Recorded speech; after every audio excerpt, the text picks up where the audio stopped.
Hi guys, Lisa from Heart Sun Yoga here. I just wanted to give you an update on my family situation. So my husband is back in the hospital again. His cancer has presumably returned. We don't have 100% confirmation on that, but it has. I mean, I can feel it in my heart, but and the surgeon that just operated on him on Sunday told us that it likely has returned. And they did do a biopsy during the surgery that he just had, and we'll be getting the results back from that soon. And it's tough, you know. It's really hard to see him go through this pain again. He's been suffering on and off for a long time. He had a major complicated surgery involving 4 surgical teams back in the summer of 2018. And he had a long, grueling recovery period from that. And then after that, he kind of returned to somewhat decent quality of life. I mean, it wasn't what he had before when he was healthy, but he got, you know, a couple of years almost of being able to live at home. And yes, he had chemo rounds and such in that period, but it was a good time. He got to be with family. He got to make a lot of music. He made some of the best music he's ever made in his life at that time. Like mind-blowingly good. He got to chill and watch his favorite shows and play his favorite video games. And most importantly, he got to be with his family. We had a wonderful Christmas. You know, that really beautiful, delicious, like togetherness, family vibe. Lots of baking and, you know, food and just, yeah, good times. And, you know, it's a Christmas, it was a holiday period that we're all gonna remember forever. But anyways, the doctors are now saying that he's gonna need to go probably to a tertiary center because the surgery that he needs to save his life is too complicated, just like last time. There's no one here in our town in Las Vegas who has the skill set to do this. It's something that no one here in Las Vegas is equipped to handle. None of the hospitals or doctors can do it. So we're looking at, hopefully, if we're lucky, another trip to LA, another stay at USC Keck or some other hospital in Los Angeles, or whoever will take him. Or most likely we'll be back at USC Keck because that's who worked on him last time and they kind of are familiar with his case. My glasses keep slipping down. So I've just been alternating from periods of just uncontrollable weeping, moaning, loudly crying, just loud and proud, to just kind of numbness and kind of quiet and just kind of calm even, not necessarily a bad thing. Actually, I guess useful because it lets me take care of business, make phone calls, and do the things that need to get done in the immediate vicinity. Taking care of the house, taking care of the kids, whatever needs to happen. And so this is normal. Like, I have been expressing my emotions, also for the benefit of our children, because I want them to know.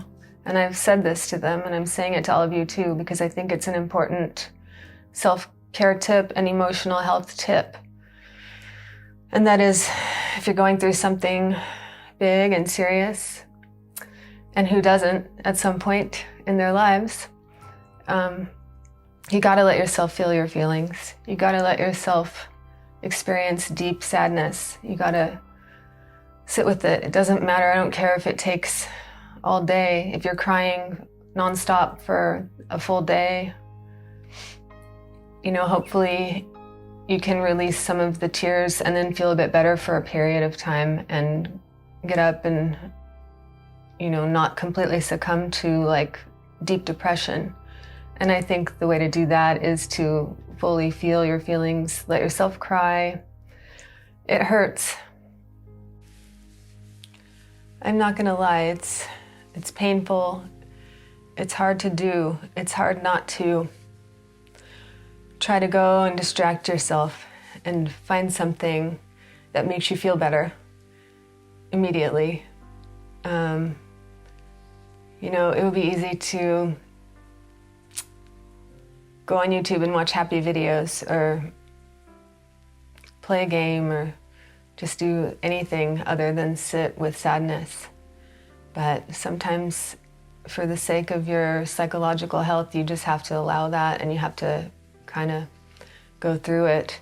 And I was telling my children the same, like, if they don't do this, they are liable to find themselves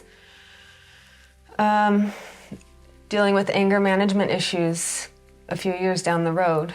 They're gonna find themselves maybe extremely irritated at small things that they don't even know why it gets to them so much.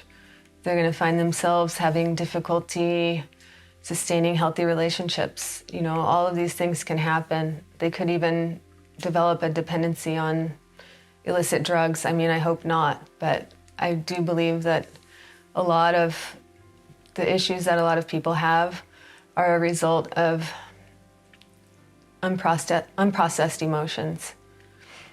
Or just not allowing yourself to fully and properly process the depths of your experience.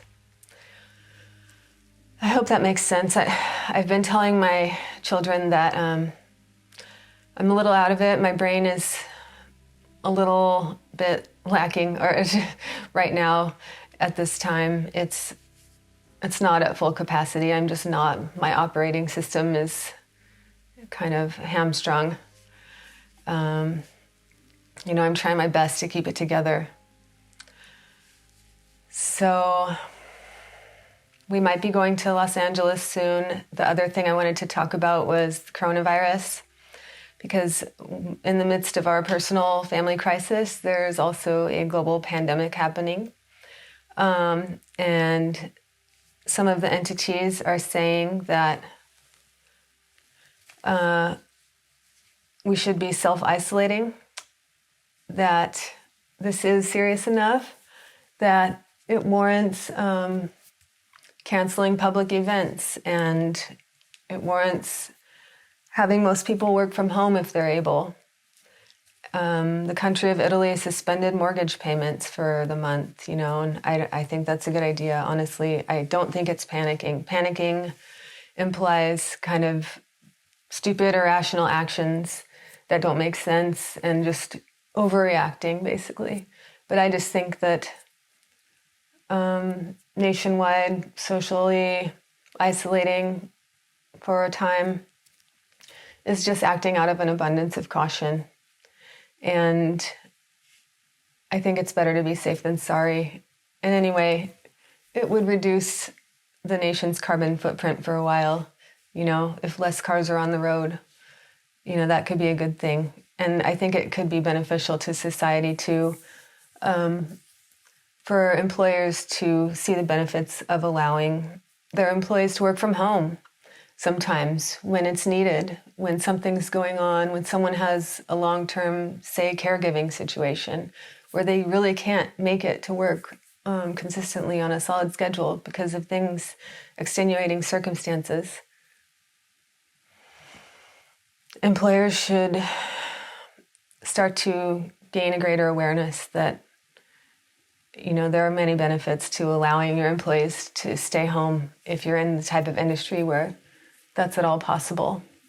And I'm lucky enough that, being a graphic designer and even starting to teach yoga more online and stuff like that, I've been able to kind of do that over the past couple of years. But not everyone is that lucky. But I think that the coronavirus is possibly going to help our society grow in that way, to be more sort of permissive about that.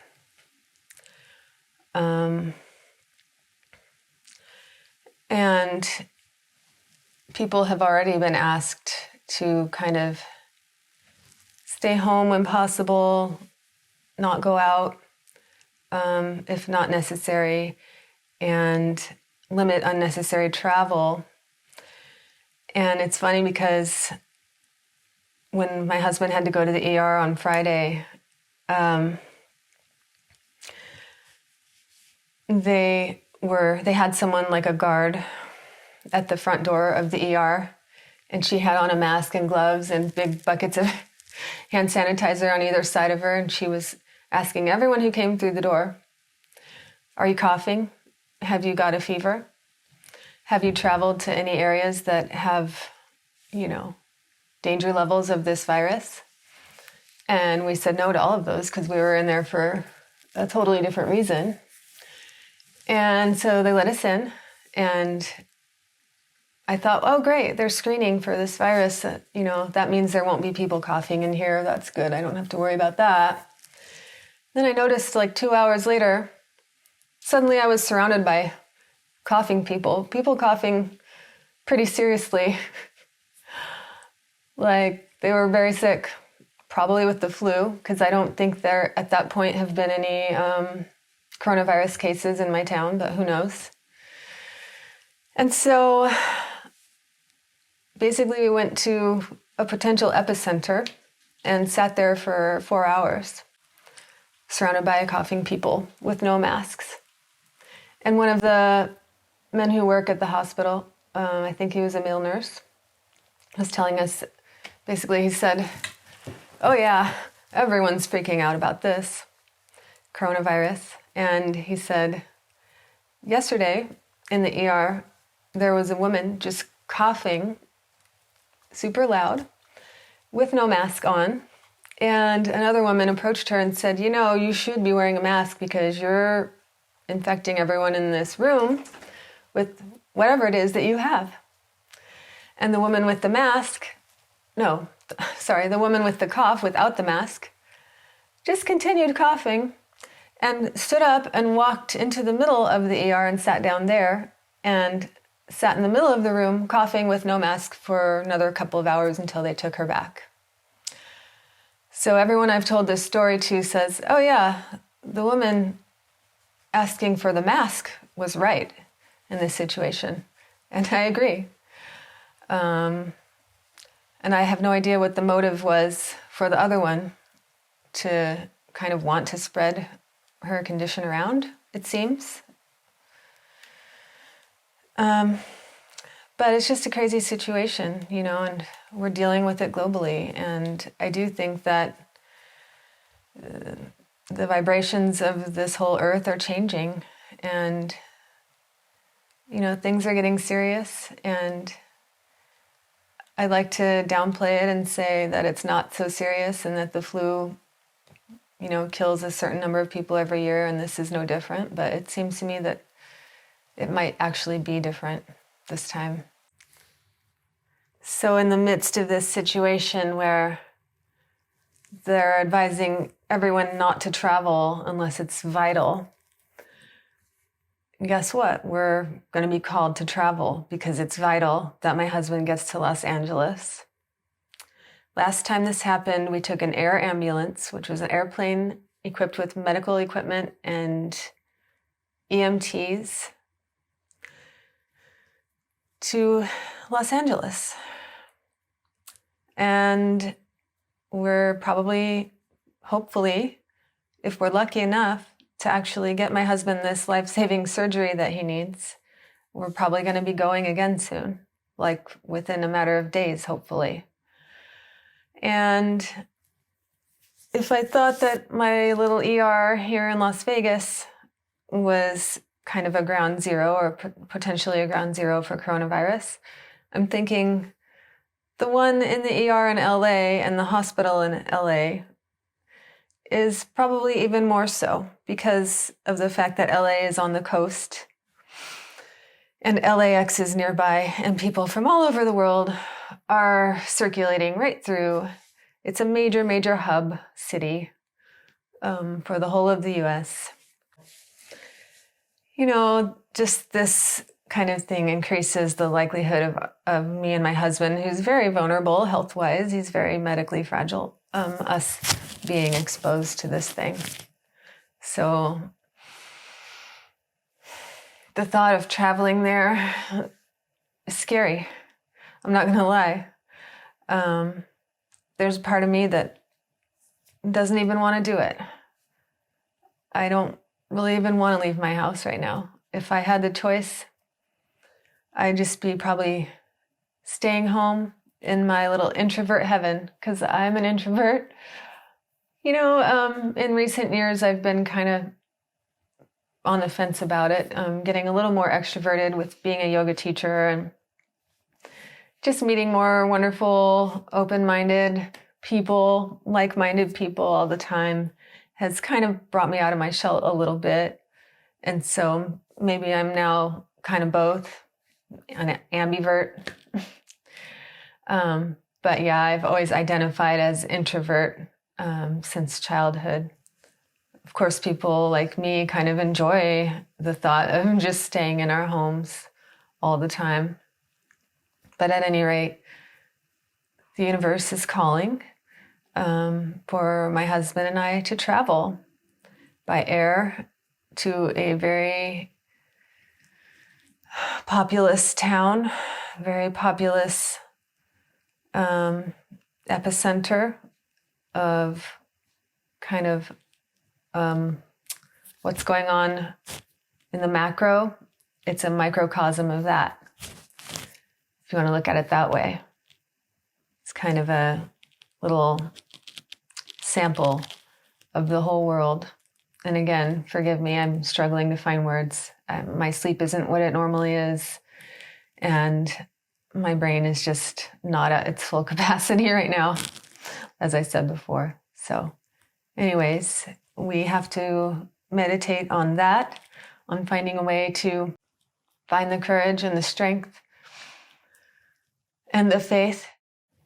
Las Vegas is a little bit, even though there is a lot of diversity here, it's still more homogenous than LA, which has tremendous diversity, which is cool and makes it so fun and interesting. And I have to say, last time I was in LA, when my husband was in the hospital, the few times that I got to drive around the town, because I took Uber, I took like an Uber pool. And so we went all around. We went to Hollywood and we saw different parts of the city.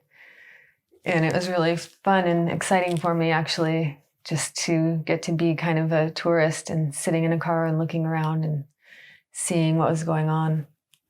There's so much happening there. It's really happening. It's really buzzing. It's intense, and it was kind of fun, even in spite of, you know, all the worry and anxiety and sadness I was facing back then. It was cool. But that being said, you know, there's probably an increased risk in places like that with more people from more places.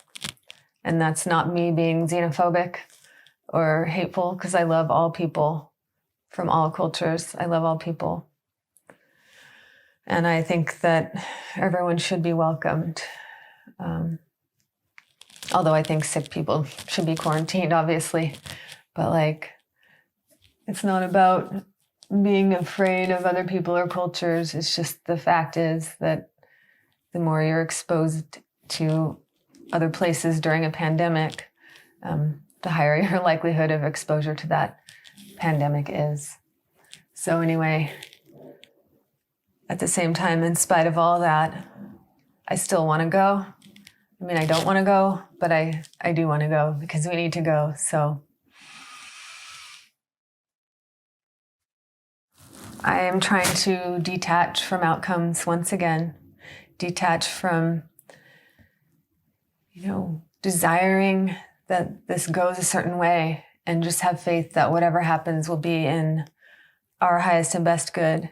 And whatever happens on a global scale is going to be in the world's highest and best good.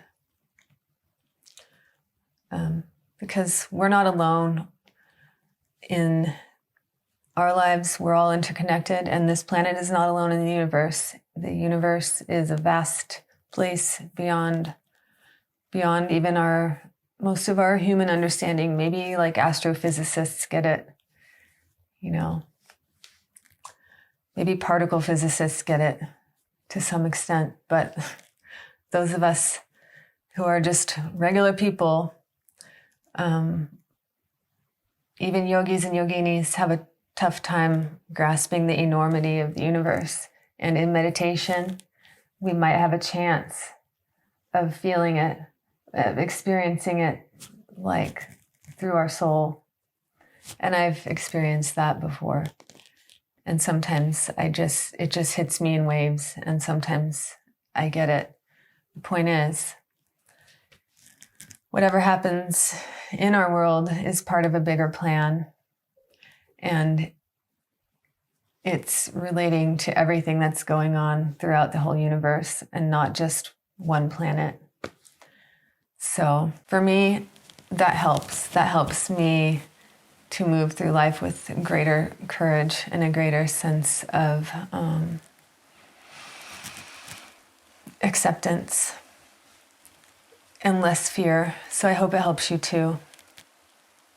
My dad, actually, I was at the hospital dealing with my husband's situation, but my dad took my children to the store. I think they went to Walmart, which isn't my preferred store. I'd rather probably go to Costco or something, but he took them and he got a bunch of food. He stocked up on pantry items. And when I came home from the hospital, our pantry was full of kind of dry goods and, long-term goods that will get us through if needed. And I recommend everyone do that. We also have a couple big buckets of water and toilet paper, and it just doesn't hurt to be stocked up. Again, I don't think it's panic. I think it's just acting out of an abundance of caution. I don't know if I should recommend this to you because they'll probably sell out. But these coldies are my go-to every time I get sick. Can you see it? It's a zinc lozenge. There's scientific studies printed inside the label in the box that talk about the science behind it. Basically, it helps with cellular hygiene. It helps your cells to get rid of the waste products and function more efficiently.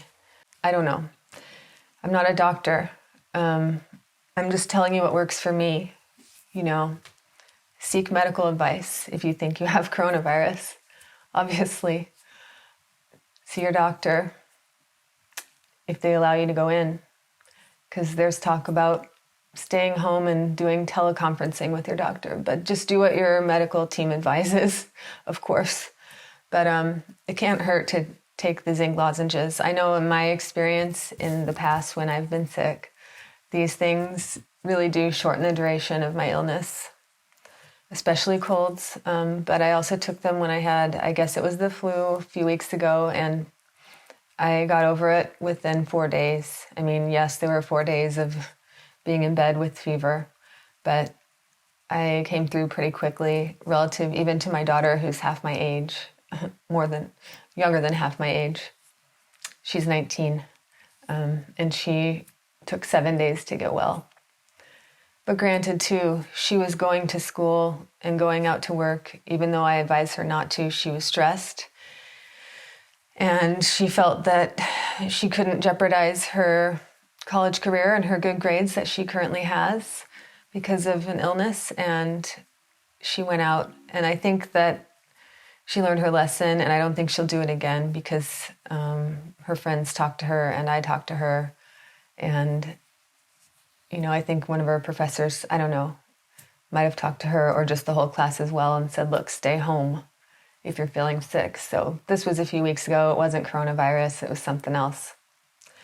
But the point is, she was ill for longer than I was because she didn't rest enough. She pushed herself to keep going. And I think that everyone just needs to understand that, yes, our capitalistic system and our grind culture encourages us to push through and power through and be tough and strong and ignore what our bodies are telling us. But we shouldn't do that.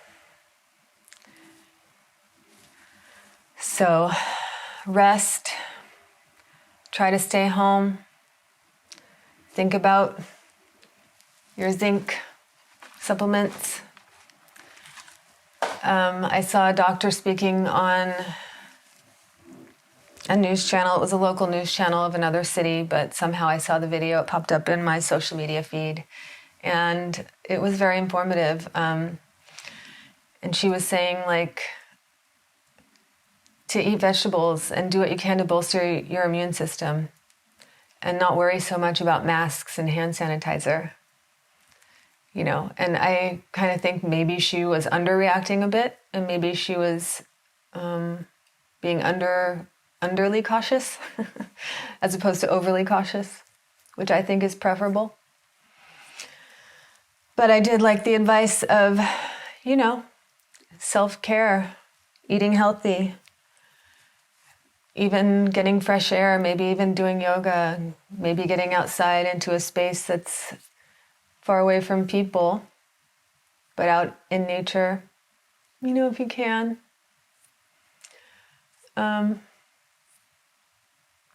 So yeah, just take care of yourselves, people. And thanks for watching. And I do still plan to put out the Heart Openers video very soon. I just don't know if that's going to be within the next week or two, but it's in the works. So I will show the heart opening yoga routine that I referenced in my last video. And I just love you all so much. And I thank you for watching. And I'll see you again soon, okay? Let me know in the comments below what you think about coronavirus and what you think about cancer. And if you're dealing with any of this stuff in your own life. I mean, we're all dealing with it on some level, even psychologically. So just let me know your thoughts in the comments below. And remember to subscribe if you're interested in this kind of content. Take care of yourselves. Thanks for watching. Namaste.